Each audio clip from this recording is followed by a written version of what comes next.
একটা ট্রেনে চেপে ইউরোপের দেশ থেকে দেশে ঘুরে বেড়ানোর স্বপ্ন না বাস্তব? ইউরোপীয় ইউনিয়ন এবার সেই স্বপ্নকে বাস্তবে রূপ দিচ্ছে। ডিসকভার ইইউ নামে এক অসাধারণ প্রোগ্রামে তারা দিচ্ছে 40,000 তরুণকে ফ্রি ট্রাভেল পাস, অর্থাৎ সম্পূর্ণ বিনামূল্যে ইউরোপ ভ্রমণের সুযোগ।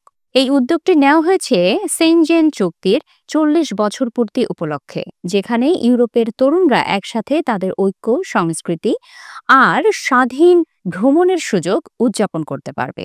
এখন প্রশ্ন, কারা আবেদন করতে পারবেন? 27টি ইইউ সদস্য রাষ্ট্রের নাগরিকরা এবং ইরাসমাস প্লাস সংশ্লিষ্ট দেশগুলো যেমন আইসল্যান্ড, লিচেনস্টাইন, নরওয়ে, সার্বিয়া, উত্তর মাসেডোনিয়া ও তুরস্ক।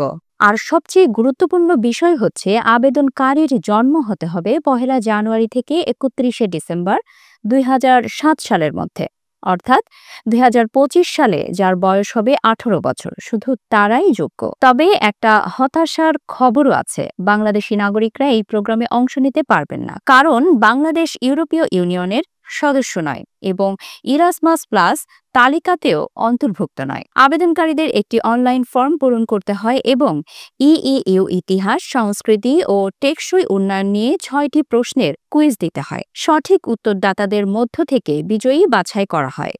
বিজয়ীরা 2026 সালের 1 মার্চ থেকে 2027 সালের 31 ইউরোপের বিভিন্ন দেশে ট্রেনে ভ্রমণ করতে পারবেন, পুরোপুরি বিনামূল্যে। সময়সীমা 1 থেকে 30 দিন পর্যন্ত। 2018 সালে শুরু হওয়া ডিসকভার ইইউ প্রোগ্রামের মাধ্যমে এখন পর্যন্ত 2 লক্ষাধিক তরুণ ইউরোপ ভ্রমণের সুযোগ পেয়েছে। এবার সেই সুযোগ পাচ্ছেন আরও 40,000 নতুন ভ্রমণপ্রেমী তরুণ।